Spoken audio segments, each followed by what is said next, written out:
Hello everyone, I'm Amita Sharma. I hope you all are staying safe during this tough time of COVID pandemic.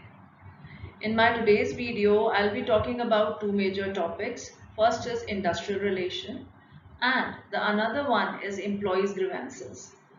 Under industrial relation, I'll be covering the concept of industrial relations, the objectives of industrial relation and why industrial relation is important we will be talking about. Along with this, I'll be covering employees' grievances, in which we'll tell you what exactly a difference between complaint and grievances. Along with this, what are the causes, what we can say the sources of grievances in the organization, and the procedure, how the grievances can be resolved. Now, to start with, what is industrial relation? As in our normal life, having an understanding among each other is known as relationship or relations. Same in case of the organization also. Employee and management also carry a relationship. The better the relationship, the better is the working of the organization. There is a definition which has been given by Dale Yoder, which says that industrial relation is a designation of a whole field of relationship that exists because of the necessary collaboration of men and women in the employment processes of industry. It simply wants to say that the understanding between the employee and management in an industrial organization is known as industrial relationship. It can be named by various ways. It can also be said as man management relationship, employee employer relationship, right? So, man management or employee employer relationship is also termed as industrial relationship. The main purpose why the organization they build industrial relations and is the whole sole reason is that the organization should run in a smooth manner. There should be a participative management, right?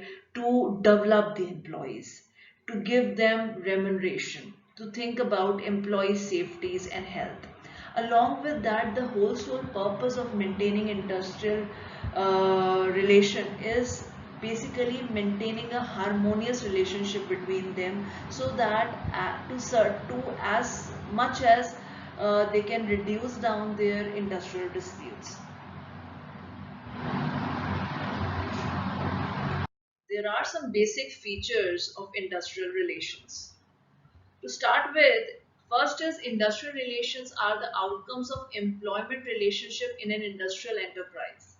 It simply talks about that in any organizations or in any area where there is a proper industrial relationship is there, then in that case it is itself showing that there should be a proper relationship or a smooth relationship has been maintained between the employer and employee. In order to maintain the industrial relationship, there must be at least two parties. One is the employer and the another side is the employee. And in the organization, if actually we want to maintain a very good relationship at the workplace, cordial relationship, harmonious relationship, productive relationship. For that, there should be a proper rules and regulations so that everyone should bind their activities according to those written rules, do's and don'ts in the organizations, as well as the different regulations that is being defined under the government. Along with that, government is also intervening in terms of shaping the industrial relationship. How? Because government has created some agreements, rules, certain laws. Why? Say for example, Factories Act, Income Tax Act, Workmen Compensation Act. What is the day? How many number of hours a worker should work? Along with that, certain wage system, if a working environment, working conditions, everything, for everything there are certain acts. There is a certain standard rules have been defined. So every organizations they have to follow such kind of things. Along with that, so that they should not um, uh, work against the or take extra benefits from the workers, and on the other side, the worker should not take the advantage from the organization. So to maintain or maintain a proper balance between the two, industrial relationship is required, and government also plays a very important role under this. Now, what all are the various objectives of industrial relation? These are the various objectives that I have written over here. Now start with one by one. The very first objective is to maintain industrial democracy based on participation of labor in the management and gains of the industry. The whole sole purpose is that to promote industrial democracy and to maintain it within the organization. The whole sole purpose is that each one of them has a complete right in whatever the work they are doing. Along with that, if any of the decisions which is being taken by the bosses or the management with respect to their work, they should be involved in their area of decision making. This will help in growing the organization. Another objective is to raise the productivity by reducing tendency of high labor turnover and absenteeism.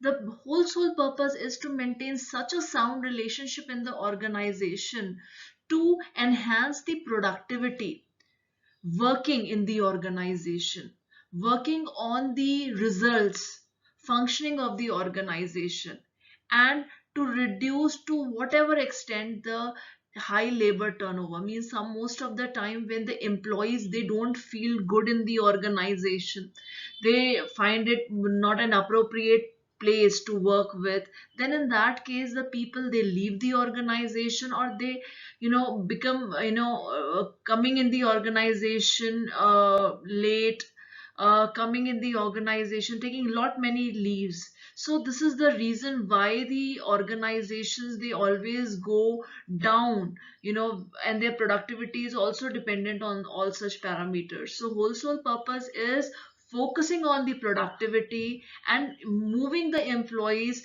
that they should focus on increasing that particular purpose, and automatically it will result in reducing the employee turnover and the absenteeism.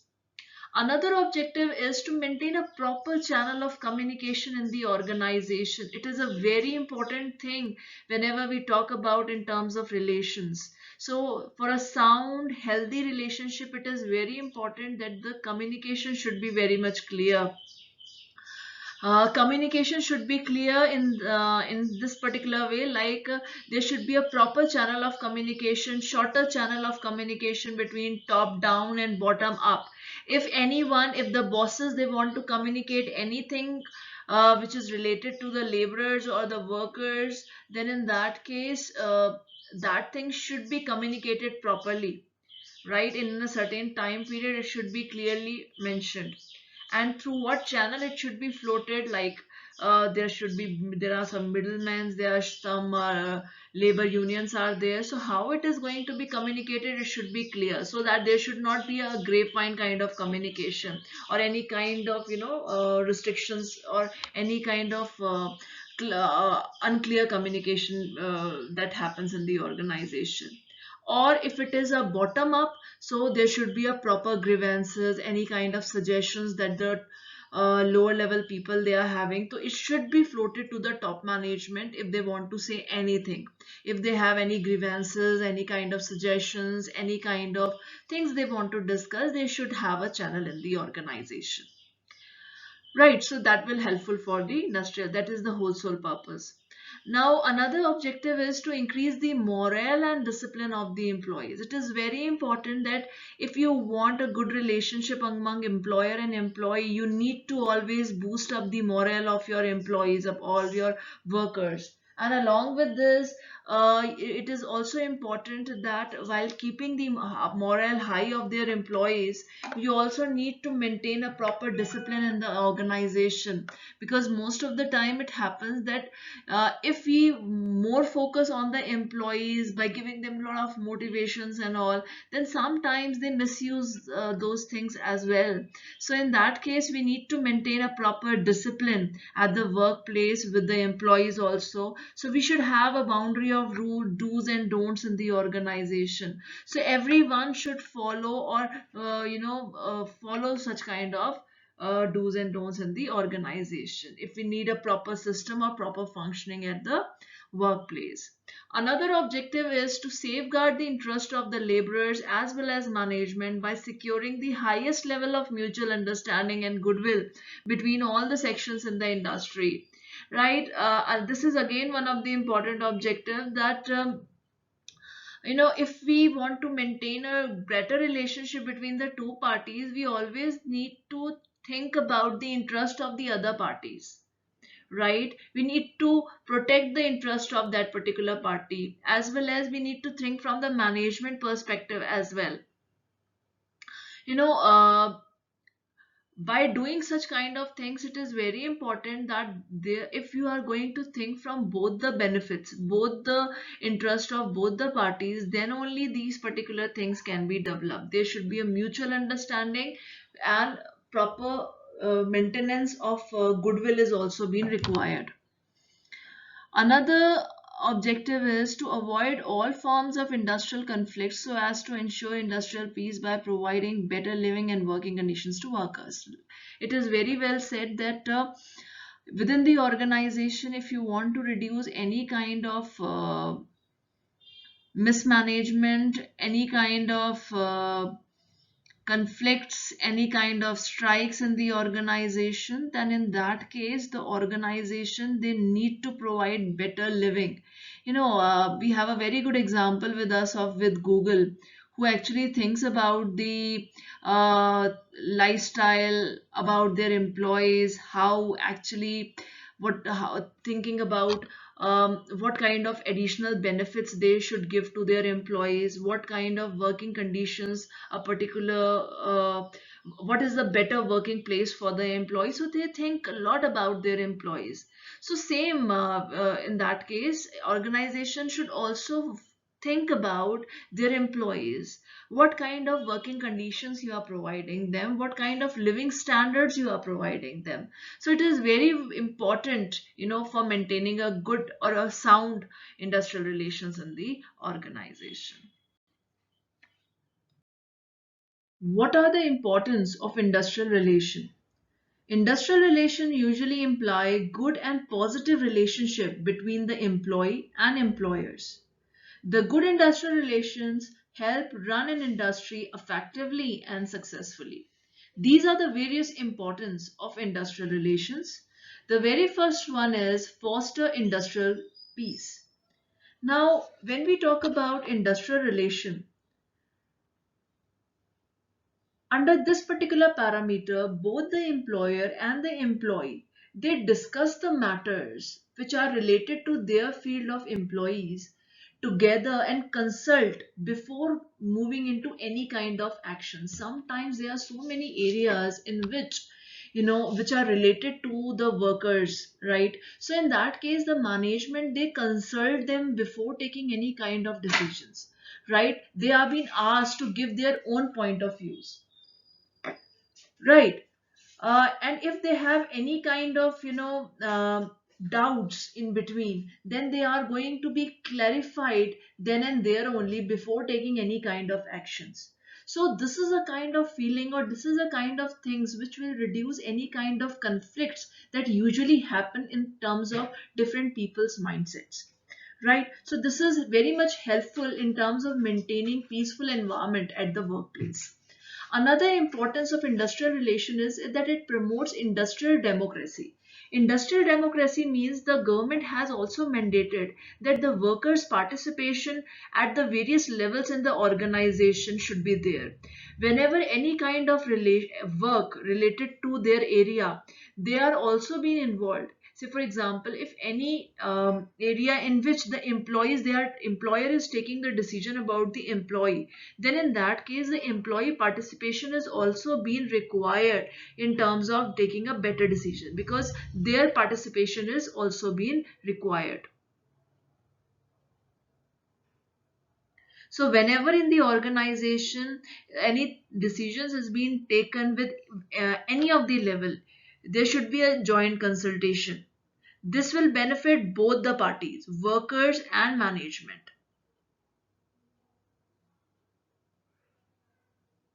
This is a kind of feeling which actually motivates the employee also to do a better things. Now, industrial relations benefited the workers also, and it benefit the management also. How it benefit to workers? It protects the workers against unethical practices. Most of the time, it happens that in the organization, um, sometimes the employers, they usually take undue advantage of the workers. Unethical practices they follow. Sometimes they are exploiting them by taking the work with some extra working hours, right? By giving them very less living conditions, or by giving them very less wages, and giving them unfair working environment also. So these kind of things can be reduced under the industrial relationship. So it is actually benefiting the workers also. On the other side, it is benefiting to the management also. How? Because it protects the right of management too. Because as and when worker create any kind of problem in the organization, how the workers they create any kind of problems in terms of doing any kind of conflicts or doing any kind of indisciplinary activities with the works and with the system and with the people, then in that case the management has also maintained some disciplinary activities in terms of maintaining some systems of rules and regulations for proper functioning. So this is something through which they can handle the employees, and they can handle the entire organization. Another way is Another importance of industrial relation is that it improves productivity. It has shown in the previous experiences also that if in the organization there is a good industrial relation is there, it will also results in improved productivity. If you involve the employees at the workplace, you give them any kind of democracy, if there is a industrial peace is there, very harmonious relationship between employer and employees there, it is benefiting both the parties. On one side it is benefiting the workers, on the other side it is benefiting the management. Altogether it is going to have an improvement in the productivity. Now the another topic is employee grievances. Now, discipline and grievances are basically the two sides of the same coin. When employee behave in an undesirable manner, it constitutes what the employer or manager they consider it as indiscipline. Or on the other side, when the employee they themselves feel violation of the employment contract by the employers or managers, it constitutes the employee grievances. So, in order to ensure there should be a smooth functioning of the organization, both the discipline that is from the employer's angle and the grievances that is from the employee's angle, they should be settled. Now, what is employee grievances? Grievances means any kind of dissatisfaction or discontentment arising out of the factors related to employee's job, like in terms of he thinks something is unfair.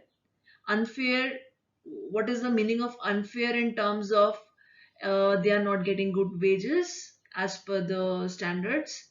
Along with that, the working hours are too much, there is no rest time, there's no proper working conditions at the workplace, And if a particular employee is has done is recently been perform his performance is evaluated, then he thinks that his performance is not evaluated in a proper manner. Sometimes whatever the job assignment is being allocated to him, he is quite unsatisfied with the work.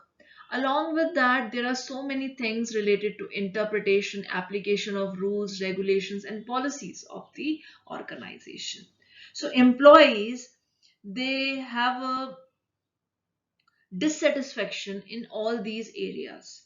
So whenever they have any kind of dissatisfaction with any of these things related to wages, salaries, working conditions, then it will lead to employee grievances. Sources of grievances. Sources of grievances can also be known as the causes of grievances. As we have studied in the definition, the grievances can also be arises because of the dissatisfaction or discontent of one's employment. There cannot be a precise set of causes of grievances that can be applicable to all the organization. In fact, we can say that the causes of grievances are likely to differ from organization to organization. Now, there are several areas in which the grievances can be found, right? Or they are the causes of grievances like promotions, amenities, compensation, fines, leave, medical benefits, nature of job, payment, safety appliances, right? Continuity of services, any kind of disciplinary action. So there are n number of causes of grievances.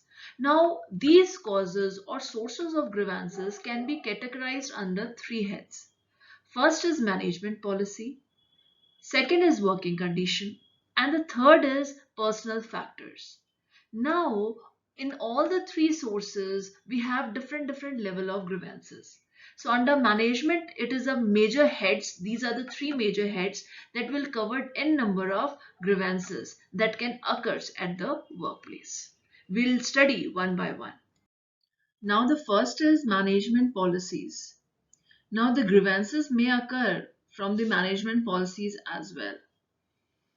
First is the wage rate. In the organization, it happens that some of the times the organizations, they are not paying the appropriate pay scale to the employees. As per the industry standards, it is also required that what is the minimum wages that we need to pay to the workers in terms of giving a certain kind of in terms of certain task. So sometimes the grievances may be because of dissatisfaction, maybe because of the wage salary that the employees they are getting. It's below the minimum standards.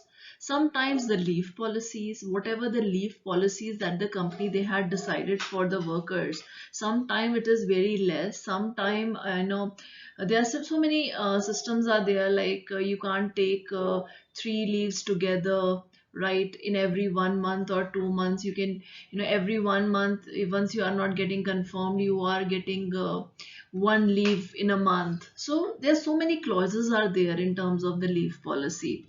So the companies, they will be finding the employees, they may have a dissatisfaction related to this. Sometimes the incentive scale is also very less, or there is no incentive policy that is being given by the management. Sometimes seniority is again the issue, that in the organization all the major task and all the major work is sometimes being given to some new candidates also, right? Sometimes on the basis of seniority doesn't count, will not be counted in the organization. Most of the times the organizations, the senior employee will be getting less salary than the newcomers. So many things are there, so there is a dissatisfaction from their end as well. Promotions, transfers, like organizations, most of the organizations, they don't even have their promotional policy as such. We know that there are different types of promotions are there, different transfers are there, but they had made out a clause. But at the same time, when it comes to promotion, when it comes to giving better salaries and better perks and better designations, that the organization, they are simply increasing the salary, but at the same time not giving any kind of promotions, right? Same in case of the transfers as well. There's a disparity between skill of workers and job responsibility.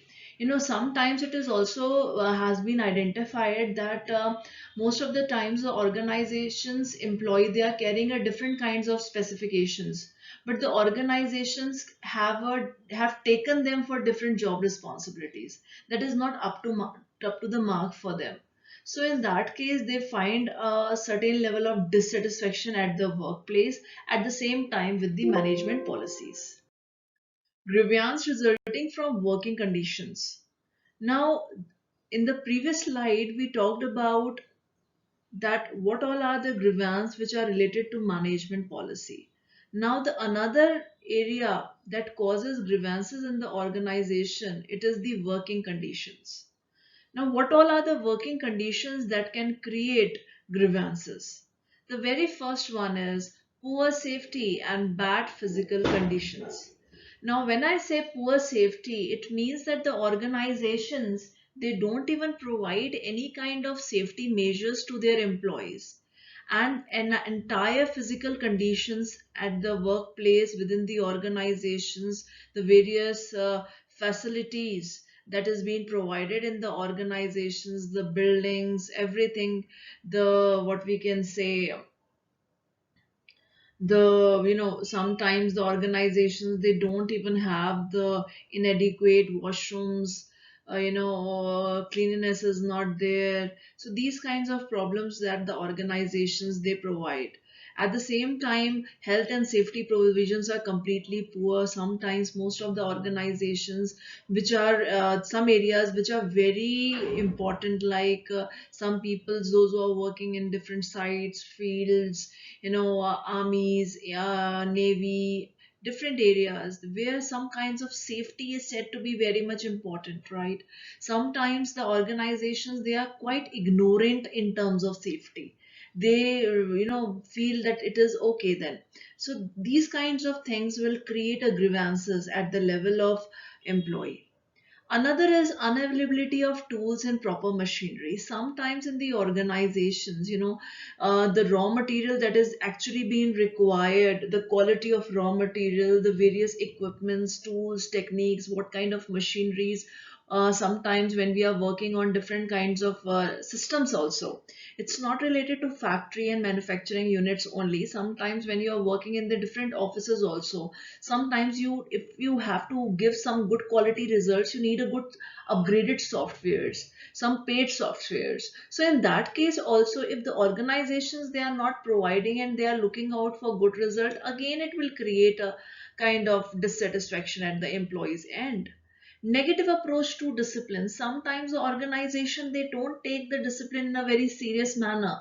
Most of the time, if someone is involved in any kind of indisciplinary activities, then in that case they treat it very leniently. So in that case also, it is again said to be a very not appropriate in the organization. Unrealistic targets. Most of the time the organizations, they give unrealistic targets to their employees that is not at all achievable.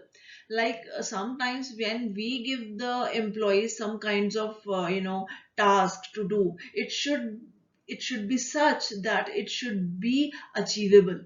So that thing are the some kinds of areas that will create the dissatisfactions. Now the personal factors. Now the grievances may result to personal factors also.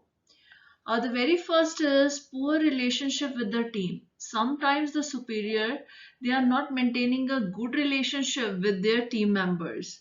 So this will also lead to dissatisfaction among the team members. Sometimes the bosses, they also carry an autocratic style of leadership.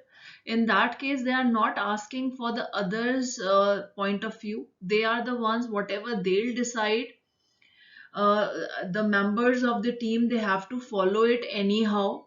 They cannot say anything. They are simply the doers, and autocratic, under the autocratic style of leadership, the superiors are the ones who are going to dictate the things, and the subordinates, they need to follow it anyhow. So most of the times they are not liking some of the work, they are not liking the way the things are going on, then in that case they can't say anything. There's no participative style is there. Another is sometimes from an employee's angle, there is a certain personality traits are there within the employee that will also create some kind of dissatisfaction at the workplace. Sometimes the employees, they themselves has a very negative approach towards life. Sometimes they are very much having an excessive ego feeling in the organization. Sometimes they are quite, fault finding attitude they have, some mental tensions is they have, sometimes they're quite over ambitious are there. So these are the factors that leads to employee grievances at the workplace.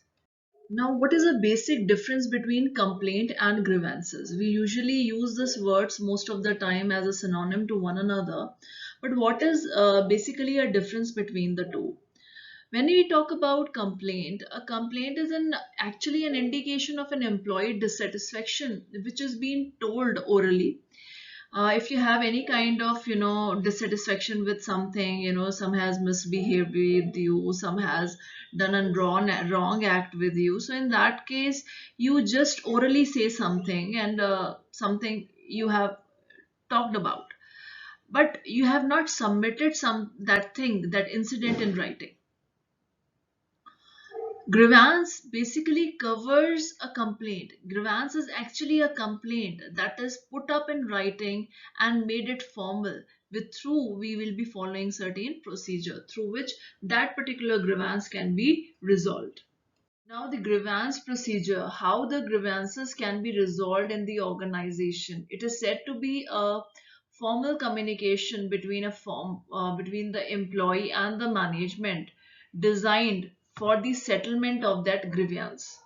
Now, grievance procedure that vary from organization to organization. There is no such standard procedure that is applied to everyone. So, from organization to organization, it vary. So, there are two types of grievance procedures are there. One is the open door policy, and another is the step ladder policy. The very first one is the open door policy. Under this policy, the aggrieved employee is free to meet up the top executive of the organization and get his grievance redress. Sometimes whenever whatever the complaints that you are having in your mind, whatever the dissatisfaction that a particular employee they are having, they can directly meet the top executives of the organizations with whatever the dissatisfaction or disappointment they are having with them, and the top management, they themselves, they resolve that particular, they basically redress that issue. Now, this can be possible only when the organization is small.